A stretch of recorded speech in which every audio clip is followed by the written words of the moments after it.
Oi pessoal, tudo bem? Hoje eu vou contar para vocês como foi o GP de Silverstone de 1985. Na sexta-feira, os times começaram a fazer a montagem dos carros para o primeiro treino, treino esse que não aconteceu por causa da chuva. A visibilidade estava muito baixa em Silverstone e era impossível do helicóptero médico decolar, então nós não tivemos sessão na sexta-feira.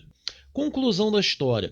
O Ayrton estava no paddock e era um dos únicos pilotos por lá naquele momento. Ele foi um dos primeiros a chegar no circuito. E se deparou com esse veículo elétrico que vocês estão vendo aí na foto, o Sinclair C5, sim, desenvolvido pelo Clive Sinclair, da mesma Sinclair. Era uma das empresas de ponta no que diz respeito a computadores domésticos na Europa.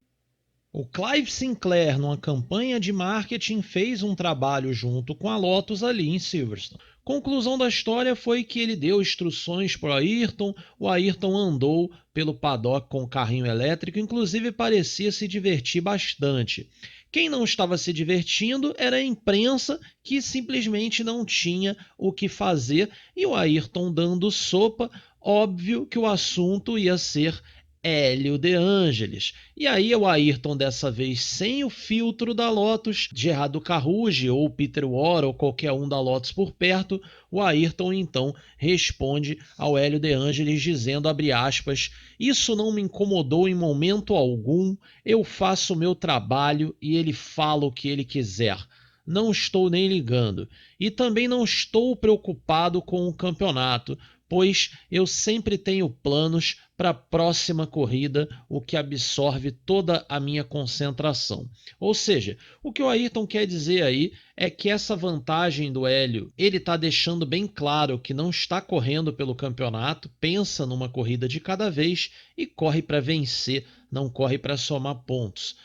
Então, enfim, é uma resposta do Ayrton aí, direta e reta ao Hélio De Angelis, ou seja, os dois pilotos vão continuar nessa picuinha um bom tempo, ok? E o mais maluco disso tudo é que a Hazel Chapman, a viúva do Colin Chapman, apareceu no autódromo e bateu fotos aí com os dois pilotos, eles sorrindo como se nada tivesse acontecendo na equipe, né? É maravilhoso. Enfim, coisas da Fórmula 1, né? Você quer matar o outro cara, mas você tá ali sorrindo, né? Enfim. Só uma última curiosidade aí sobre esse assunto, a Hazel Chapman, que ainda é viva e trabalha na Lotus, ok? Ela é diretora técnica, cofundadora da Classic Team Lotus, e ela, enfim, trabalha até hoje, ela tem 92 anos. Teve uma carreira como piloto profissional antes, né, de ter o relacionamento com Colin Chapman, enfim, uma figura sensacional aí do mundo do motorsport na Inglaterra. Bom, e como não teve atividade de pista, vamos então aí para o giro das equipes. A McLaren prometia trazer uma traseira nova para o MP4 2B já aqui no circuito de Silverstone. Ela disse isso na imprensa depois dos testes de Nürburgring, porém ela não conseguiu fazer isso e prometeu aí que essa traseira estrearia em Hockenheim. Então eles adiaram as coisas. O que a McLaren trouxe de novo foi um novo windshield, o para-brisa dianteiro do carro, que eles acabaram não usando, ok? Porém, lembra muito aí o Aeroscreen da Fórmula Indy, é um para-brisa bem maior do que o de costume, né? Visando redução de arrasto. E é uma pena que esse para-brisa não foi para frente, pois ao longo dos anos a evolução desse aí que vocês estão vendo ajudaria muito na segurança dos carros de Fórmula 1. Poderia ter ajudado vários pilotos aí, posso citar dois aqui facilmente, o Ayrton e o Felipe Massa. Outra questão interessante é que a McLaren trouxe barge boards iguais aos da Lotus e colocou eles no carro reserva, sim, não nos titulares, no reserva, e era apenas para testes. Sobre o para-brisa, olha que declaração do Prost, hein? Preste atenção nisso. Ele diz, abre aspas, nós realmente precisamos disso, fecha aspas. Ou seja, é um Prost já preocupado com a segurança em 1985. E vamos agora para Tyrrell, que trouxe 2 chassis com motor Renault Turbo. Aí vocês devem estar pensando, um para o Brundle e um para o Beloff? Não, os 2 chassis eram do Brundle, o Beloff só receberia o seu primeiro carro turbo no GP da Alemanha. Outra questão interessante sobre a Tyrrell é que os carros chegaram aí em tom azulão, conforme vocês estão vendo. Porém, ao longo do final de semana, eles arrumaram um patrocinador master e aí o carro já aparece com a diagramação, decalques diferentes. Vale lembrar que a Tyrrell também apareceu aqui em Silverstone com os periscopes ali em cima dos side pods, assim como todos os times Renault. Na Williams, o time se matou mais uma vez e trouxe outro chassi novo para o Nigel Mansell e dessa vez já com avanços. A asa dianteira já nova, inclusive numa configuração de endplate parecida com o que a gente iria ver na temporada de 86 lá com o Nelson e o Mansell. Endplate bem parecido, né?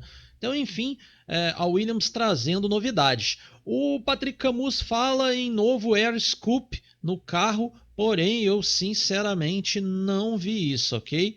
Então, enfim, não sei se foi no reserva, não sei em que carro, porém eu garanto a vocês que não vi a Williams utilizando periscope em nenhum carro nesse final de semana, mas está no texto, depois os membros vão ter acesso. Mas enfim, tá no texto, eu não acredito que isso aconteceu, porque se configuraria uma tremenda burrice da Williams. Eu já expliquei isso para vocês lá no vídeo de Jacarepaguá, ok?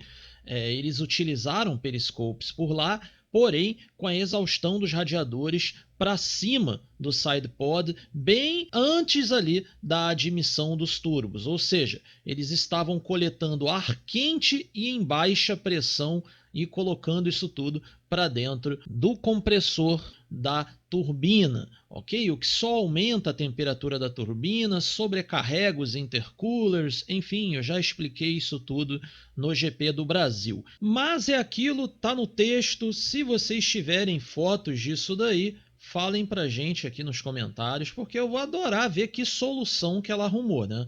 Porque se for a mesma do Brasil, é inacreditável que eles não entenderam isso ainda em 6 meses de temporada. Tenho certeza que a Williams já entendeu que não dá para coletar aquele fluxo ali, né? Mas enfim, o Patrick Camus está dizendo isso. Como já teve uma pequena inconsistência já lá no GP da França, né? Pode ser que ele tenha cometido aí uma falhazinha aqui e isso apareceu no texto, mas fica essa dúvida aí. Na Autocorse, material inclusive que eu comprei recentemente, né, que é feito pelo Alan Henry, David Tremaine, enfim, o Alan Henry, ele diz exatamente o contrário e bate perfeitamente com as fotos. Eu vou botar o texto aí na tela. Ele diz que a Williams era o único time do campeonato que não utilizava o snorkel de alimentação do turbo, ou periscope, cada autor gosta de chamar de um jeito, é como a peça, é como o coletor se parece, né? Então, enfim, cada um chama de um jeito, mas ele garante aí que a Williams não utilizou esse tipo de dispositivo. Então, enfim, fica aí essa inconsistência. Eu nessa tô com a Alan Henry por causa das fotos, ok? Na Brabham, o time teve problemas e as fontes dificultam um pouquinho a compreensão das coisas, eu vou explicar para vocês. Mas antes, se você puder, deixa o seu like, você vai ajudar demais o canal. É só você arrastar o dedo aí na tela do seu celular para que o YouTube dê alcance ao nosso canal e faça o nosso canal crescer, para que o nosso vídeo tenha alcance dentro da plataforma. Outra coisa que eu queria dizer para vocês é que tem vários inscritos dizendo que não estão recebendo notificações de vídeo. É só vocês irem ali embaixo na aba notificações e marcarem a opção todas as notificações, que aí vocês vão sempre receber avisos aqui do YouTube para quando tem vídeo do canal, porém vocês sabem, os vídeos são sempre às sextas-feiras, 7 da noite. Se você quiser também ajudar um pouco mais o canal, o programa de membros custa R$ 4,99 ao mês. Você pode entrar no nosso grupo, onde a gente compartilha muita literatura sobre automobilismo e também eu posto lá todos os Racing Reports completos sempre ao final de cada prova, ok? Sempre eu escolho algum e posto para o pessoal do canal. Voltando para a Brabham, o jornal O Globo diz que um dos carros do time pegou fogo, justamente o que o Nelson venceu a prova de Paul Ricard, e lá em Nürburgring esse carro pegou fogo, deu perda total e a equipe teve que construir um novo carro para trazer para Silverstone. Essa é a história. Segundo o jornal o Globo, inclusive, os mecânicos trabalharam dia e noite para conseguir deixar o carro pronto. O Patrick Camus já conta uma história um pouco diferente, não pela parte do fogo nem do chassi novo, isso tudo bate com a história dele.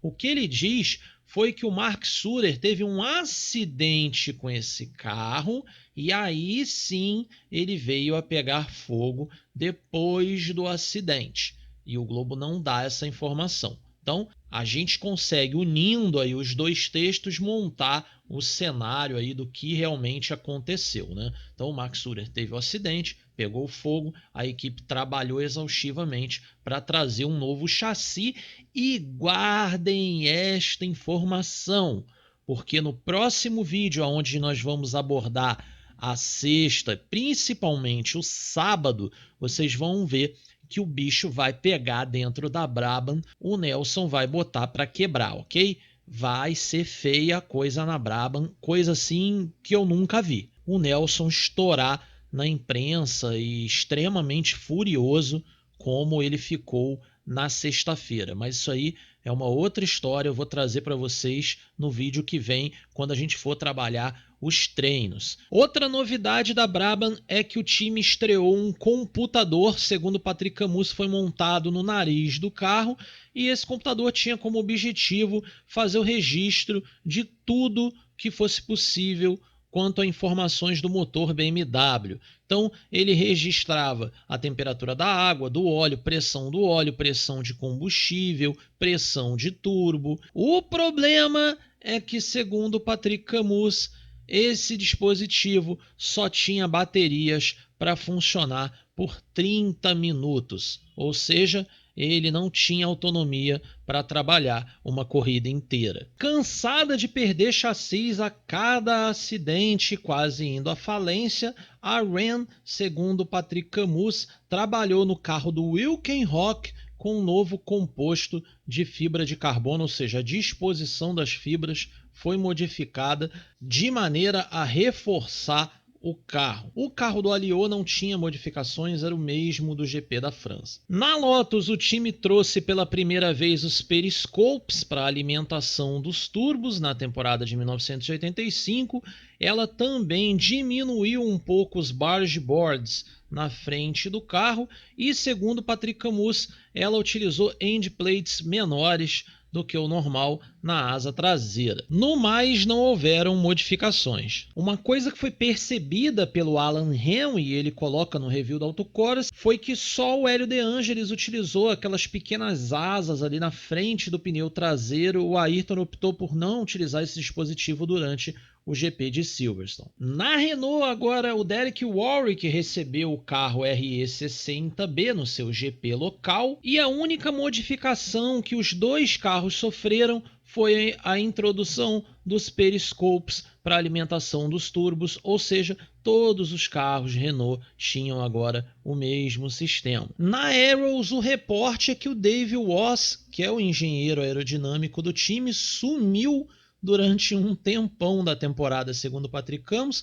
e a explicação para isso é que ele estava trabalhando no túnel de vento para desenvolver uma nova asa traseira, essa que agora possuía flaps duplos e uma asa principal com um perfil bem menos espesso.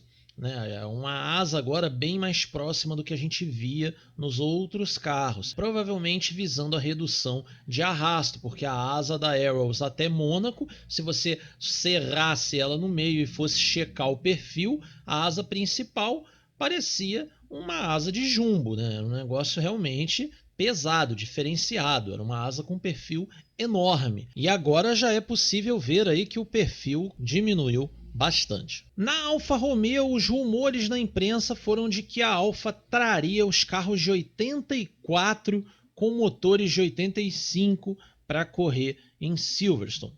Porém, não foi isso que a gente viu. O que a gente viu foi o que a Alfa mais sabe fazer, as suas lasanhas, ou seja, misturou componentes de 84 com componentes de 85, fez aí um carro próprio para correr em Silverstone. Vocês podem comparar aí nas fotos do carro do Eric Cheever com o carro de cima aí do Ricardo Patrese, que vocês vão ver que o Patrese está com a parte da frente do carro toda de 84.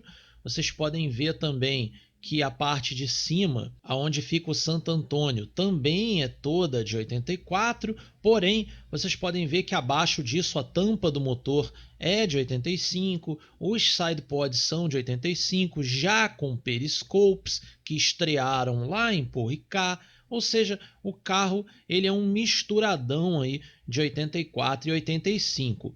A explicação da Alfa Romeo sobre isso foi que a suspensão dianteira de 84 tornava o carro um pouco mais dianteiro e mais estável em curvas de alta velocidade, tudo que a gente tem aqui em Silverstone. Então foi por isso que eles fizeram essa lasanha e essa misturada nos carros. E esse monocoque diferente, com essa frente diferente que o Patrese usava, isso foi um padrão meio que o ano todo, né? Depois dos acidentes que ele teve no GP do Estoril, ele sempre utilizou essa frente diferente. Bom, e vamos falar um pouquinho aí da Ferrari. Ferrari que trouxe 3 modelos 156 C4 M2, os carros de 1984, para serem modelos carros de reserva, spare cars, e como carros titulares ela trouxe o 156-85, o carro normal da temporada corrente, que era o que os pilotos fariam, os qualifyings e a corrida, enfim. Esses carros estavam com sidepods modificados, eles mudaram o ângulo e o tamanho dos radiadores, foram menos agressivos do que em Paul Ricard, onde eles diminuíram muito esses componentes e o carro simplesmente não tinha eficiência de arrefecimento.